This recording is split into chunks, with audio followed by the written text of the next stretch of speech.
Guys, ito yung buhay namin bilang isang Lyft or Uber driver dito sa Amerika. Pag walang surge, mahina yung pasahero, nakatambay lahat.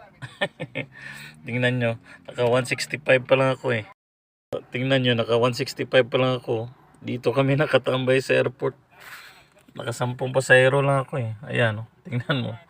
Puro ano yan, puro Uber, Lyft, nakatambay. Halos lahat dito yan. Yan. Yan, dyan sa likod ko. So, yun yung ginagawa namin pag walang pasahero, nakatambay kasi naghihintay kami sa airport eh.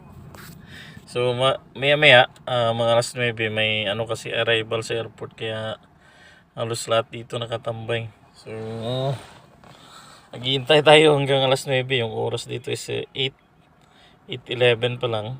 So, yung nakapigil